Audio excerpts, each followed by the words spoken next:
शोभा विदा होकर ससुराल आ चुकी थी। सासू माँ ने उसे कमरे में आराम करने के लिए बोला, क्योंकि काफ़ी दूर से आई थी तो थक गई थी। शोभा थोड़ी देर के लिए सुस्ताने लगी, क्योंकि शाम को काफ़ी रस्मों को निपटाना था। शाम को तैयार करने के लिए शोभा की ननद उसके कमरे में आई और शोभा से बोला, भाभी आप क्या पहनेंगी? तो शोभा ने अपनी ट्रॉली बैग खोलकर ननद के सामने रख दिए, जिसमें एक से एक महंगी साड़ियाँ थीं। जिसे देखकर शोभा की ननद सोनी ने बोला, बाप रे भाभी, इतनी महंगी महंगी साड़ियाँ? तो शोभा ने बोला, हाँ, जो लेटेस्ट थी वह सारी साड़ियाँ मम्मी ने दे दी। आपको भी तो आपकी शादी में मम्मी जी ने दी ही होंगी। सोनी की शादी 10 साल पहले हो चुकी थी और उस वक्त की लेटेस्ट सारी साड़ियाँ और ज्वेलरी सोनी को दी गई थी। लेकिन सोनी बहुत ही लालची किस्म की थी। उसके अंदर संतोष नाम की चीज़ नहीं थी। इतना सब कुछ शादी में मिलने के बाद भी उसे ऐसा लगता था कि उसे कुछ भी नहीं दिया गया है, क्योंकि हर साल तो फैशन बदलते रहते हैं। और जब भी वह किसी और के सुंदर कपड़े और गहने देखती तो अपनी मम्मी से लड़ाई करती थी कि मुझे ऐसे कपड़े और गहने मेरी शादी में क्यों नहीं दिए, जो कि कहीं से भी शोभनीय नहीं था। अब अपनी भाभी की साड़ियों और गहनों को देखकर सोनी का दिमाग फिर गया और उसने भाभी से बोला, भाभी आप 2 मिनट रुको, मैं अभी आती हूँ। और सीधा अपनी मम्मी के पास जाकर लड़ाई करने लगी। देखो भाभी की मम्मी कितनी अच्छी है, उन्होंने कितना कुछ देकर अपनी बेटी को विदा किया है। इतनी महंगी साड़ियाँ और गहने, और एक से एक आप हो कि सस्ते से सस्ते साड़ियों में मुझे निपटा दिया। सोनी की माँ ने बोला, पागल हो गई है क्या? उस वक्त की सबसे महंगी महंगी साड़ियाँ और गहने तुझे दिए गए थे। आज से 10 साल पहले तेरी शादी हुई थी। उस वक्त जो फैशन में था वह सब कुछ तुझे दिया गया था। तू जब भी कुछ नया देखती है तो तुझे लगता है तुझे कुछ नहीं मिला। खुद को सुधार ले सोनी, संतोष की भावना नहीं रहेगी तो तू कभी चैन सुख से नहीं रह पाएगी। लेकिन सोनी तो लालची किस्म की थी। उसके ऊपर माँ की बातों का कोई फ़र्क नहीं पड़ा। वह बोली, मुझे कुछ नहीं पता, मुझे भी वैसी ही साड़ियाँ चाहिए जैसे भाभी लेकर आई है। सोनी की माँ को पता था मेरी बेटी कितनी लालची है। उसने बोला, ठीक है बेटा, वैसे तो शादी के नाम पर तुझे काफ़ी कुछ दे ही दिया है, लेकिन फिर भी जब तू जाएगी तो तुझे जैसी साड़ी चाहिए चलकर मेरे साथ खरीद लेना। सोनी ने बोला, और मुझे एक ईयररिंग्स भी चाहिए। सोनी की माँ को बहुत अच्छे से पता था कि उसकी बेटी और दामाद कितने लालची हैं, क्योंकि सोनी इस तरह की नहीं थी शादी के पहले। शादी के बाद ससुराल जाकर उसके स्वभाव में परिवर्तन हुआ था और वह इतनी लालची हो गई थी, क्योंकि सोनी के ससुराल वाले, खास करके उनका दामाद, बहुत ही लालची और मक्कार किस्म का आदमी था और अपनी धन दौलत जमा करके रखता था और दूसरों की धन दौलत पर हमेशा उसकी नज़र रहती थी और इसकी अधिक से अधिक कोशिश रहती थी कि सोनी के मायके से वह कितना अधिक से अधिक निकलवा ले। और इस तरह का उसने सोनी को भी बना दिया था। सोनी की माँ ने सोचा, बवाल करने से अच्छा जो सोनी बोल रही है चुपचाप मान लो। उसने बोला, ठीक है, जब तो जाएगी तो उसके पहले मेरे साथ मार्केट चलकर अपनी पसंद की साड़ी और ईयररिंग्स खरीद लेना। सोनी खुश होकर भाभी के कमरे में चली गई अपनी भाभी को तैयार करने के लिए। लेकिन स्वार्थी सोनी के दिमाग में कुछ और ही खिचड़ी पक रही थी। उसने भाभी को तैयार तो कर दिया। उसके बाद भाभी से बोला, भाभी आप तो इतनी प्यारी प्यारी सुंदर साड़ियाँ लेकर आई हो, इतनी सारी साड़ियाँ तो आप एक साथ पहनोगी नहीं, रखे रखे पुराने फैशन के हो जाएंगी। इनमें से 1-2 साड़ियाँ मुझे दे दो ना भाभी प्लीज़। नहीं, शोभा को कुछ समझ में नहीं आया कि वह क्या बोले। उसने बोला, लेकिन दीदी आपके लिए तो मेरे मायके से अलग से कपड़े आए ही हैं, वह भी अच्छे हैं। सोनी ने बोला, हाँ भाभी अच्छे हैं, बहुत अच्छे हैं, लेकिन इस तरह की नहीं है। तो शोभा ने बोला, क्योंकि यह सारी ब्राइडल साड़ियाँ हैं और नई नवेली दुल्हन पर अच्छी लगती हैं, इसलिए इस तरह की साड़ियाँ आपको मेरी मम्मी नहीं दी। उन्हें लगा कि आप ऐसी साड़ियाँ नहीं पहनेंगी। नहीं भाभी, क्यों नहीं पहनोगे, लेटेस्ट फैशन की साड़ियाँ हैं, मुझे तो बहुत पसंद है, प्लीज़ मुझे 1-2 साड़ियाँ इनमें से दे दो ना। शोभा को समझ में नहीं आया कि वह क्या बोले, क्योंकि वह सारी साड़ियाँ उसकी मम्मी ने बहुत पसंद से अपनी बेटी के लिए दी थी। लेकिन मजबूर होकर शोभा ने उनमें से 2 साड़ियाँ सोनी को दे दी, जिसे सोनी ने खुशी खुशी झपट लिया और अपनी मम्मी से जाकर बोला, देखो भाभी तुमसे कितनी अच्छी हैं, अपने मन से अपनी 2 साड़ियाँ मुझे दे दी। इतनी महंगी 2 साड़ियाँ सोनी के हाथों में देखकर सोनी की माँ को बहुत जोर का गुस्सा आया और वह समझ गई सोनी ने ज़बरदस्ती यह साड़ियाँ शोभा से ले ली होंगी। और उन्होंने सोनी से बोला, मैंने बोला था ना तुझे साड़ियाँ दिलवा दूंगी, फिर भाभी से साड़ियाँ क्यों ले ली? अभी उसकी नई नई शादी हुई है, ऊपर से उसके मायके की साड़ियाँ हैं, तूने क्यों ली? लेकिन सोनी को तो कोई फ़र्क पड़ना नहीं था, वह तो अपने पति की तरह बेशरम थी। उसने बोला, क्या हुआ जो ले ली, भाभी ने अपने मन से दिया है। सोनी की माँ को समझ में आ गया कि उसके दामाद ने उसकी बेटी को पूरी तरह से बेशरम बना दिया है।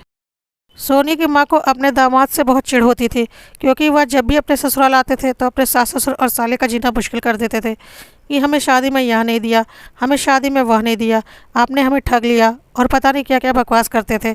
और शादी के 10 सालों बाद भी जब उनका ससुराल आना होता था तो कुछ ना कुछ लेकर ही जाते थे। और अगर सोनी अकेले आई होती थी तो उसे फ़ोन पर समझाते रहते थे कि कैसे अपने मायके से सामान निकलवाना है। अभी साले की शादी में भी उन्होंने सोने की ब्रेसलेट और अंगूठी ले लिया और सोनी के लिए चेन और ईयररिंग्स मिल चुके थे और अब दोबारा एक ईयररिंग्स की जिद वह कर रही थी। बच्चों के लिए महंगे कपड़े दोनों सोनी और उसके पति के लिए महंगे कपड़े, लेकिन फिर भी दोनों मियाँ बीवी का मन नहीं भरा था। सोनी ने अपने पति को बताया कि उसने अपनी भाभी से 2 महंगी साड़ियाँ भी ले ली हैं और मम्मी से एक साड़ी और एक ईयरिंग्स की भी बात हो गई। तो उधर से उसके पति ने बोला, बहुत अच्छा, तुम्हारे मायके वालों के पास बहुत पैसा है और वह सोचते हैं कि सारा पैसा अपने बेटे बहू पर लुटाएंगे। तुम्हारा भी उन पैसों पर बराबर का हक है, जितना निकलवा सको निकलवा लो। और सोनी ने बोला, हाँ बिल्कुल, मेरा भी पैसों पर बराबर का हक है और मैं अपना हक नहीं छोड़ने वाली। इस तरह से सोनी पिछले 10 सालों से अपने मायके को लूटती जा रही थी, जबकि सोनी की शादी में सोनी के माँ बाप ने बहुत ही ज़्यादा खर्च किया था और उसके बाद भी काफ़ी कुछ सोनी को देते रहते थे, लेकिन अभी तक दोनों मियाँ बीवी का मन नहीं भरा था। खैर, शोभा पूजा के लिए तैयार हो गई। पूजा के बाद की सारी रस्में करते हुए शोभा को सबसे कोई ना कोई गिफ्ट मिल रहा था। जब सोनी की बारी आई तो उसने शोभा को एक चांदी की पायल पकड़ा दी। तो सोनी की चाची यानी कि शोभा की चाची सास, जो कि सोनी को बहुत अच्छे से जानती थी कि वह कितनी लालची है, उन्होंने ज़ोर से बोला, सोनी तेरी इकलौती भाभी आई है, तुझे खुशी नहीं जो चांदी की पायल पकड़ा रही है? अरे कुछ नहीं तो कम से कम सोने की एक अंगूठी ही दे दी होती, तेरी इकलौती भाभी है, आगे का मायका तो तेरी भाभी ही चलाएगी। सोनी ने बोला, हाँ हाँ क्यों नहीं, बिल्कुल दूंगी, बस अभी थोड़ा बजट डवाडोल था इसलिए मैंने चांदी की पायल ले लिया। जब भाभी मेरे भतीजे को इस दुनिया में लाएंगी ना, उस वक्त भतीजे और भाभी दोनों को सोना दूंगी। कहकर सोनी ने बात को टाल दिया। सोनी की माँ को बहुत अच्छे से पता था कि वह क्या देने वाली है, उसे बस लेना आता था, देना नहीं। खैर, यह सब होने के बाद धीरे धीरे सारे मेहमान चले गए। सोनी का पति भी अपने बच्चों को लेकर जा चुका था। सोनी कुछ दिन मायके में रुकने वाली थी। अब आराम से सोनी शोभा के रूम में गई, यह देखने के लिए कि शोभा क्या क्या लेकर आई है, क्योंकि शादी के घर में वह ठीक से देख नहीं पाई थी। सोनी ने शोभा के जेवर देखे तो सोनी का लालच जाग उठा। उसे लगने लगा इतने लेटेस्ट फैशन के भारी भारी जेवर तो उसके पास होने चाहिए, लेकिन उसे यह भी पता था कि अगर अभी वह मम्मी से कुछ भी कहेगी तो मम्मी उसे डांट देंगी कि तुम्हारी शादी में पहले ही हम तुम्हें बहुत दे चुके हैं, अब हम कहाँ से और दें, क्या हम बिक जाएं? इसलिए सोनी ने चुप रहना ही बेहतर समझा और जाने से पहले अपनी मम्मी के साथ बाजार जाकर अपने लिए महंगी साड़ी और सोने के ईयररिंग्स खरीद लिया, जैसा कि मम्मी ने उससे वादा किया था। और जाने से पहले जानबूझकर भाभी शोभा के सामने बोला, भाभी तुम्हारी इकलौती ननंद जा रही है, कुछ नेक नहीं दोगी अपने ननंद को? तो शोभा ने उसे 5,000 रुपये दिए। तो सोनी ने बोला, वाह भाभी, यह तो बहुत चालाकी है, तुम्हें पता नहीं तुम्हारी ननंद पहली बार तुम्हारी शादी के बाद अपने घर वापस जा रही है, कम से कम सोने का एक सामान देना तो बनता ही है। तो शोभा ने बोला, अभी कहाँ से दूँ दीदी, अभी तो मैं खुद नई नई शादी करके आई हूँ, जो कुछ भी सोना है वह तो मेरी शादी में मेरे मम्मी पापा ने मुझे दिया है, अभी आप यहाँ पैसे ले लो। तो सोनी ने बोला, 5,000 रुपये में क्या होता है भाभी, कम से कम देने ही है तो 10,000 दो। शोभा ने अपने पति की तरफ देखा।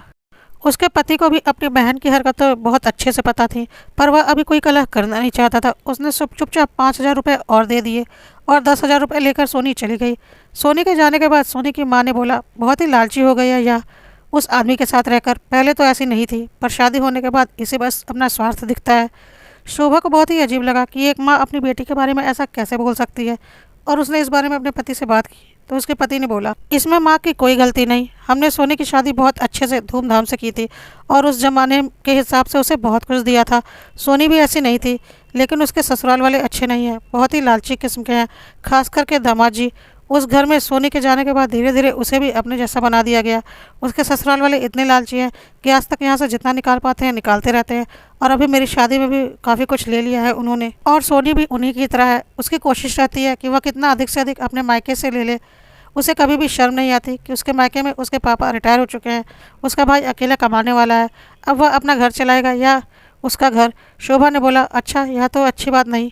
तो शोभा के पति ने बोला, हाँ यह हमारे लिए सरदर्द है। शोभा ने बोला, हाँ वह तो है। उधर सोनी अपने ससुराल पहुंच चुकी थी। उसने अपने पति को बताया, भाभी के पास एक से एक लेटेस्ट डिजाइन के जेवर है जो कि बहुत महंगे भी होंगे। तो उसके पति ने बोला, कोई बात नहीं, समय समय पर मायके जाती रहना और अपनी मम्मी से एक एक जेवर जिद करके बनवाती जाना। और हंसने लगा। सोनी ने बोला, अरे पहले वाली बात और थी, तब घर में बहू नहीं आई थी, तुम्हें क्या लगता है अब मायके से कुछ भी लेना आसान होगा? जब तक घर में बहू नहीं थी मैंने बहुत मनमानी करवा ली मम्मी से, अब घर में बहू है, उसका मेरे से ज़्यादा हक है, वह ज़रूर विरोध करेगी। और मम्मी भी अब मेरी बात में आने वाली नहीं है, क्योंकि पापा रिटायर हो चुके हैं। मम्मी के पास कितने पैसे ही रहते होंगे। पहले तो मैं अपनी जिद करती थी और मम्मी भाई से कुछ पैसे लेकर मेरी जिद पूरी कर दिया करती थी, लेकिन अब तो भाई की बीवी आ गई है तो भाई से पैसे लेने आसान नहीं होंगे, ना ही मम्मी लेने वाली है। और पापा की पेंशन से तो मम्मी पापा की दवाइयों में ही खर्च हो जाते हैं। अब तो उस घर से कुछ भी निकलवा पाना आसान नहीं। लेकिन मेरा दिल उन जेवरों पर आ गया है। वैसे तो मेरे पास बहुत जेवर है, क्योंकि मम्मी ने मुझे उससे कहीं ज़्यादा दिया है, लेकिन फिर भी मुझे उन जेवरों का बहुत लालच है। तो सोनी के पति ने बोला, फिर अपना दिमाग चलाओ, अपना पैसा खर्च करने से अच्छा है दिमाग चलाकर जेवर ले लिया करो। सोनी ने बोला, अब दिमाग चलाने से कुछ नहीं होगा, क्योंकि अब बहुत अच्छे से मुझे पता है भाई 1 रुपया भी निकालने वाला नहीं, क्योंकि पत्नी निकालने नहीं देगी। कोई भी शादीशुदा इंसान इतनी आसानी से बहन के ऊपर खर्च नहीं करता, और शादी के बाद उसके अपने खर्चे ही बढ़ जाते हैं तो उसका हाथ भी रुक जाता है। मुझे कुछ और दिमाग लगाना पड़ेगा। सोनी के दिमाग में पता नहीं क्या खिचड़ी पक रही थी। 6-8 महीनों के बाद सोनी दोबारा अपने मायके आई हुई थी और बहुत अच्छे से मायके में रही। भाभी की भी बहुत मदद की और फिर वापस अपने ससुराल चली गई। सोनी के वापस ससुराल जाने के कुछ दिनों बाद शोभा ने अपनी चेन खोजनी शुरू की, जो कि उसे कहीं भी नहीं मिल रही थी। शोभा ने पूरा रूम खोज डाला पर उसकी चेन नहीं मिली। शोभा ने घबरा कर यह बात अपने सास और पति को बताई। उन लोगों को लगा घर में काम करने वाली दाई ने तो नहीं चुरा ली, लेकिन बिना किसी को देखे वह कैसे किसी के ऊपर इल्ज़ाम लगा सकते थे, और शोभा के हाथों से वह चेन निकल गई। सच्चाई यह थी कि वह चेन सोनी अपने साथ चुरा कर ले गई थी और उसे बहुत अच्छे से पता था कोई उसके ऊपर इल्ज़ाम नहीं लगाएगा, और अगर लगाया तो वह इतना बवाल मचा देगी कि सब खुद चुप हो जाएंगे। और सच्चाई भी थी, कोई सोनी के ऊपर, घर की बेटी के ऊपर चोरी का इल्ज़ाम कैसे लगा सकता था। वह तो इस बारे में सोच भी नहीं सकते थे और ना ही उन लोगों ने इस बारे में सोचा। खैर, शोभा की चेन जा चुकी थी और वह अफसोस करने के अलावा कुछ नहीं कर सकती थी। कुछ दिनों बाद शोभा के चचेरे देवर की शादी थी, जिसमें सोनी भी आई हुई थी। शादी के नाच गाने में सब बहुत मस्त थे। शादी निपट गई, सोनी अभी वहीं थी। शोभा को अपनी अंगूठी नहीं मिलने लगी। अब तो शोभा बहुत ही ज़्यादा परेशान हो गई, क्योंकि उसने अंगूठी अपने रूम में ही रखी थी और देवर का घर बगल में था और शोभा के घर में कोई मेहमान नहीं थे सिवाय सोनी के। शादी के कारण उन्होंने कामवाली को भी नहीं बुलाया था, क्योंकि उनका खाना पीना तो चचेरे देवर के घर में ही हो रहा था। अब तो घर पर कोई बाहरी भी नहीं था कि शक किया जाए, और घर के लोग शादी में जाने से पहले घर को अच्छी तरह से लॉक करके जाते थे। अब शोभा ने यह बात अपने पति से बोली और बोला कि सिवाय सोनी के घर में कोई भी नहीं है। शोभा के पति ने बोला, हाँ, लेकिन हम सोनी के ऊपर ऐसे इल्ज़ाम नहीं लगा सकते। वह थोड़ी लालची जरूर है, पर चोरी तो नहीं कर सकती। शोभा ने बोला, वही तो मुझे भी लग रहा है, लेकिन अब उसके अलावा बचा ही कौन। जरा सोच कर देखो, पिछली बार जब सोनी आई थी तब मेरी चेन गायब हुई थी। हमने सोनी के बारे में नहीं सोचा और घर के दाई के ऊपर शक किया। इस बार भी जब सोनी आई है तो मेरी अंगूठी गायब हो गई। शोभा के पति ने बोला, बात तो तुम सही कह रही हो, लेकिन पता नहीं क्यों सोनी ऐसा करेगी, यह बात दिल नहीं मान रहा। शोभा ने बोला, दिल तो मेरा भी नहीं मान रहा, लेकिन सच है कि अंगूठी गायब हो चुकी है और मैंने उसे अपने रूम में ही रखा था। और घर में मेरे और तुम्हारे मम्मी पापा के अलावा कौन है?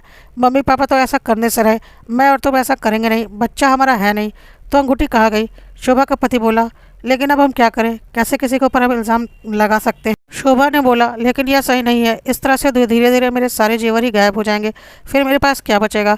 आखिर कोई तो है जो मेरे जेवरों को गायब कर रहा है, कुछ इंतजाम तो करना ही पड़ेगा। शोभा के पति ने बोला, एक काम करो, मम्मी अपने सारे जेवर लॉकर में रखती हैं, तुम भी मम्मी के लॉकर में अपने सारे जेवर रख दो, या फिर अपना सेपरेट लॉकर लेकर उसमें रख दो, कम से कम सेफ तो रहेंगे। शोभा ने बोला, बात तो तुम ठीक कह रहे हो, लेकिन अभी मेरी नई नई शादी हुई है, मेरा दिल करता है मैं जेवरों को बदल बदल कर पहनूं, और ससुराल में रोज़ कहीं ना कोई फंक्शन होता रहता है, तो क्या मैं रोज़ बैंक जाऊं और लॉकर खोलूं? इससे तो अच्छा है कुछ और इंतजाम सोचा जाए। शोभा ने बोला, अब मैं अपने जेवरों का खास ख्याल रखूंगी, उन्हें अपने अलमारी के लॉकर में ही रखूंगी, चाहे कितने भी छोटे जेवर हों, अपने रूम में खुले कभी नहीं छोड़ूंगी। उसके बाद कुछ दिन ऐसे ही बीत गए और शोभा की शादी को 1 साल हो गया।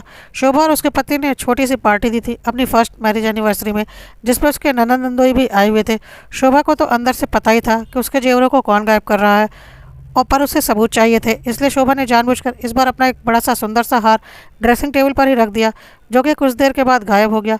लेकिन शोभा ने किसी से कुछ नहीं बोला और सोनी अपने पति के साथ वापस अपने ससुराल लौट गई, अपनी जीत पर इतराती हुई और यह सोचते हुए कि भाभी का सेट तो गायब हो गया है, वह सीधा सीधा मेरे ऊपर इल्ज़ाम थोड़ी ना लगा सकती हैं, हिम्मत कैसे होगी ऐसा बोलने की।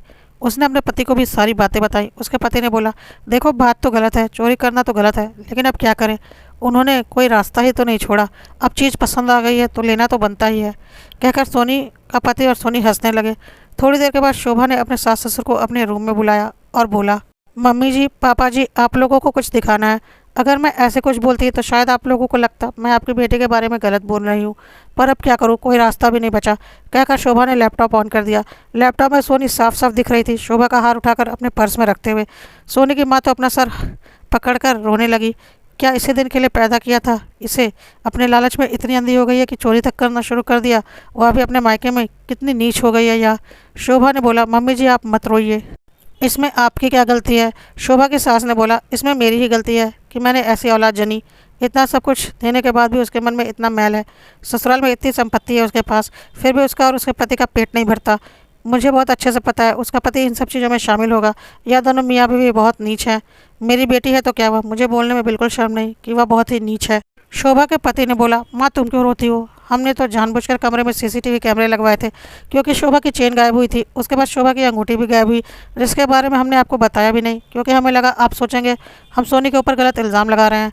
इसलिए हम लोगों ने चुपचाप यह सोचा कि हम अपने कमरे में कैमरे लगवा लेते हैं, खुद ही पता चल जाएगा चीज़ें कहाँ जा रही हैं, क्योंकि हम भी तो कन्फर्म नहीं थे कि सोनी ही चीज़ों को गायब कर रही है। अब तो कन्फर्म हो गया, शोभा की सास ने बोला। अभी मैं उस निर्लज को बताती हूँ, आज के बाद वह इस घर में कभी नहीं आएगी। शोभा ने बोला, नहीं मम्मी जी, वह आपकी बेटी है, उनका पूरा हक है इस घर में आने का। नहीं तो यह हो जाएगा कि भाभी घर में आई और ननंद का घर में आना बंद करवा दिया और मैं ही बदनाम हो जाऊंगी। अब यह हम किसी को दिखाएंगे नहीं कि अपने घर की बेटी को क्या बदनाम करना। लेकिन हाँ, सोनी दीदी और दामाद जी को समझा तो ज़रूर सकते हैं ना कि यह गलत है, और वह समझ जाएंगे। और कोई बेटी अपना मायका नहीं छोड़ना चाहती और किसी बेटी का मायका छुड़वाना भी गलत है। बस हम उन्हें एक सबक सिखाना चाहते थे। शोभा की सास ने बोला, बेटा तुम महान है, अगर और कोई बहू होती तो अभी कितना बड़ा बवाल मच गया रहता, और मेरी बेटी तो कहीं मुंह दिखाने लायक ही नहीं रहती। तूने घर की बातों को घर में ही रख लिया, बाहर नहीं जाने दिया।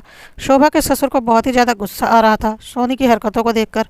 उन्होंने तुरंत ही सोनी को फ़ोन लगाया और ज़ोर ज़ोर से डांटने लगे, इतना कुछ देने के बाद भी, इतने बड़े घर में शादी करने के बाद भी तेरा लालच कम नहीं होता क्या? अभी अपनी भाभी के जेवरों पर हाथ साफ करना शुरू कर दिया। कैसी नीच होती जा रही है तू। क्या तेरे पास कम संपत्ति है? इससे कहीं ज़्यादा जेवर तेरे पास होंगे, और तेरे पति के पास भी बहुत संपत्ति भरी पड़ी है। मुझे पता नहीं है क्या? और उसके बाद भी ऐसी हरकतें। सोनी उधर से ज़ोर ज़ोर से बोलने लगी, यह कैसी बातें कर रहे हो पापा आप? मैं क्यों भाभी के जेवर चुराने लगी? क्या बकवास कर रहे हैं आप? बहू के आते ही आप लोगों के कान भर दिए बेटी के खिलाफ। अब मैं उस घर में कभी आने वाली नहीं। सोनी को अंदर ही अंदर लग रहा था, इन लोगों ने तो सीधा सीधा मेरे ऊपर इल्ज़ाम लगा दिया, लेकिन साथ ही साथ उसे संतुष्टि भी थी कि साबित कैसे करेंगे? क्या आकर मेरी अलमारी चेक करेंगे? मैं तो इनके ऊपर हावी रहूंगी कि अपनी बहू को खुश करने के लिए अपनी बेटी को बदनाम कर रहे हैं। लेकिन तब तक सोनी के पति के फ़ोन में एक मैसेज आया, जिसे देखकर सोनी का पति बिल्कुल हिल गया। उधर सोनी की माँ ने फ़ोन ले लिया और बोला, जाकर पहले दामाद जी का फ़ोन चेक कर, एक वीडियो भेजा है। और हाँ, यह मत सोचना कि हमें कुछ पता नहीं, हमें यहाँ तक पता है कि यह तेरी अकेले की साजिश नहीं, तेरा पति भी इसमें मिला हुआ है। अगर थोड़ी सी भी शर्म बाकी है तो आकर अपने भाई भाभी से माफ़ी मांग ले। तेरी भाभी बहुत ही महान है, इतना कुछ होने के बाद भी तुझसे नफरत नहीं करती। सोनी ने जब वीडियो देखा तो उसकी सांस ही रुकने लगी। उसमें वह साफ साफ हार को चुराती हुई दिख रही थी। सोनी के पास अब कोई जवाब नहीं था कि वह क्या करे। उसका पति भी सर पकड़ कर बैठ गया और सोच रहा था अब तो वह कभी ससुराल ही नहीं जा पाएगा, किसी को मुंह दिखाने लायक ही नहीं बचा, क्योंकि अब तो उनके पास सारे सबूत हैं कि हार सोनी ने ही चुराया है। उसने सोनी से कहा, जाकर हार और पहले की अंगूठी और चेन भाभी को दे दो और माफ़ी मांग लेना, और मेरा नाम मत आने देना। सोनी ने बोला, उन्हें सब पता है, शादी के पहले मैं ऐसी नहीं थी और शादी के बाद मैं कितनी बदल गई हूँ। क्या मेरे माँ बाप नहीं जानते कि मैं किसकी वजह से बदली हूँ? क्या मेरे माँ बाप को नहीं पता? साथ ही साथ सोनी ज़ोर ज़ोर से चिल्लाने लगी, मैं इतनी लालची नहीं थी, तुमने मुझे अपने जैसा बना दिया, मेरी इतनी बेइज्जती मेरे ही मायके में करवा दी। काश मैं पहले वाली सोनी होती। पता नहीं कैसे मैं तुम्हारी इन घटिया बातों में आ गई और इतना नीचे गिर गई। इस सब से तो मैं किसी को मुंह दिखाने लायक नहीं बची, सिर्फ और सिर्फ तुम्हारी वजह से। क्या मुंह लेकर जाऊँ अब मैं? तब तक डोरबेल बजी। सोनी के पति ने दरवाज़ा खोला तो सामने सास ससुर शोभा और अपने साले को खड़े देखकर वह उनसे नज़र नहीं मिला पा रहा था। हाथ जोड़कर उन्हें अंदर बुलाया। सोनी भी चुपचाप नज़रें झुकाकर खड़ी थी, समझ में नहीं आ रहा था क्या बोले। शोभा ने आगे आकर बोला, जो हो गया वह हो गया, मिट्टी डालिए। मैं रिश्तों को बिगाड़ना नहीं चाहती, बल्कि रिश्तों को संजो कर रखना चाहती हूँ। लालच सारे रिश्तों को बिगाड़ने की जड़ है। मैं नए रिश्ते से सब कुछ शुरू करना चाहती हूँ। घर की बात घर में ही ख़त्म हो गई, ना कहीं बाहर गई है ना कभी जाएगी। सारे वीडियो भी डिलीट कर दिए गए हैं। बस अब जो हो गया, इन सब बातों के बारे में अब कोई बात नहीं होगी। आगे से सब कुछ ठीक चलेगा। उम्मीद है आप लोग भी खुद में सुधार कर लेंगे। सोनी ने शोभा को गले लगाते हुए बोला, हाँ भाभी बिल्कुल, अब मैं फिर से पुरानी वाली सोनी बन जाऊंगी और अपने पति को भी सुधार दूंगी, क्योंकि इज्जत से बढ़कर इस दुनिया में कुछ भी नहीं। कहकर सबने एक दूसरे को गले से लगा लिया, पछतावे के आंसू के साथ।